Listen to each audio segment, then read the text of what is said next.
जय जगन्नाथ जय माँ तारिणी। आज न्यू और फ्रेश वाला वीडियो रे आपको स्वागत जनाऊँगी मु मिकी। तो सांग मैंने चलते आज बनैबा मांडिया रे रुटी जोटा कि बहुत टेस्टी और हेल्दी रेसिपी। आपण मैंने वीडियो रे कंटिन्यू रुहतु लास्ट जाए देखंतु तो जानी परिबे मांडिया रुटी केमिति कोन तयारी होची। तो स्टे ट्यून सांग मैंने। मांडिया रुटी पाई एबे हमें प्रथमे पैन बसैकी नहीं जिबा 1.5 कप पानी।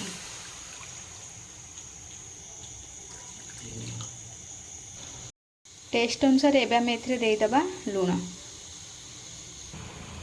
पानी फुटी आसले एबे हमें एथिरे ऐड करदबा मांडिया देकी भल से मिसेबे पानी सहित।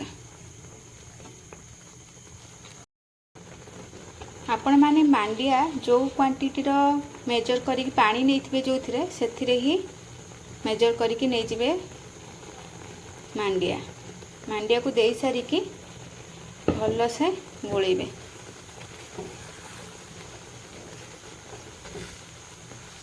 जेमिति किछि लम्प्स न रुहे।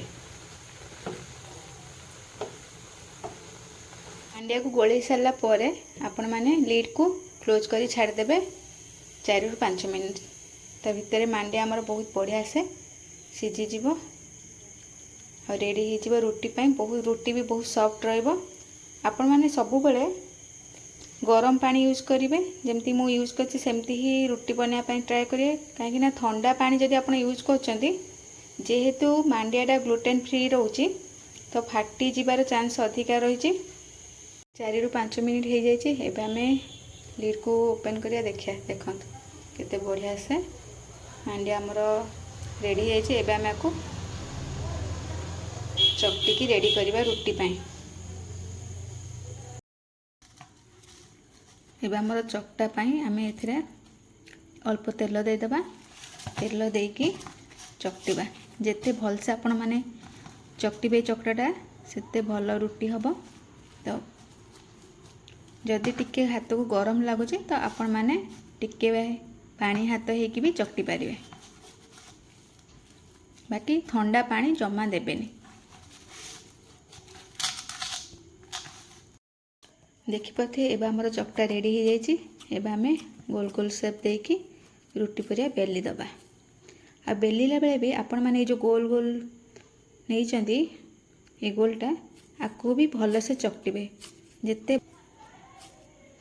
मु आपण मानको बारंबार कहूची चकटिया पई काहे ना जेहेतु आमर जेमती मैदा आउ अटा ग्लूटेन माने युक्त होता है तो से गुडाक चकटिले बहुत बढ़िया से चकटिकी माने रुटी सेप हो जाए। बहुत माने किछि फाट न थाए। किंतु ये जो आमर मांडिया रहिला ये ग्लूटेन फ्री रोची तो एटा टे चकटिया पड़ियो। तो भल से चकटिकी ताको हमें रुटी जेमती बेलंती सेमती रुटी सेप देकी बनै देबा। रुटी बेलिबा पई आपण माने एमिति टिके अटा पाउडर नले तो मांडिया पाउडर को भी टिके दे देबे जद्वारा हमर रुटी तले जमा लागबनी चक्की रे। और तापरे आस्ते आस्ते की ताको प्रेस करी करी बेली दे। देखो तो रुटी हमर बहुत बढ़िया से रेडी हो जाइए। एबे हम को तावा रे सेकी दबा। तावा बसई के एबे हम टिके थरे ऑयल ग्रीस कर दबा। तावा गरम ही आसलानी। एबे हम दे दबा हमर रुटी को। आपण माने टिके केयरफुल रहउथे काहे ना फ्लेम जदी अधिका दउचंदी तो रुटी हमर पोड़ी जीवार चांस रहउची। आ जदी अल्प दउचंदी तो रुटीटा भल से फुलीबनी आ खाया पई भी भल लागेनी। तो आपण माने टिके केयरफुल रहउथिबे भल से टिके वन साइड टिके ही साला परे आपण ताको पुनी आरो साइड को उल्टे देबे।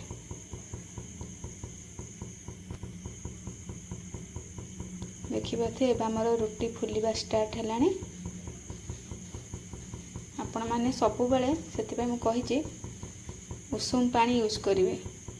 जेमति कि मु यूज कली जेमिति प्रोसीजर रे सेमति करले आपनकर रुटी मांडिया रुटीटा भल से फुलिबो और खाया पई भी भल लागिबो। एमिति कपड़ा रे भी प्रेस करके देले ଭଲସେ ହେବ।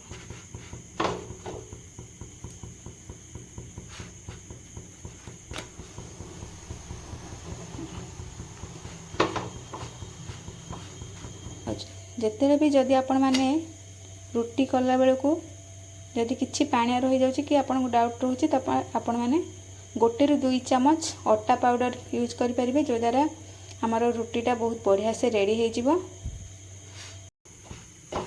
ଆଉ ରେସିପିଟା ବହୁତ ହି ହେଲ୍ଦି ଆଉ टेस्टी रेसिपी, इजी भी आपण माने घरे भी बनै पारिबे। तो आजिर रेसिपीटी आपण मानकु केमती कौन लगला लाइक शेयर एंड कमेंट माध्यम मते निश्चय जनइबे। जो माने मो चैनल को नुआ कि विजिट करछन सब्सक्राइब करबा को जमा भूलिबेनी। रहुची नमस्कार, पुणी देखा हेबा नुआ रेसिपी सहित, से पर्यंत विदाय दियंतु। जय हिंद।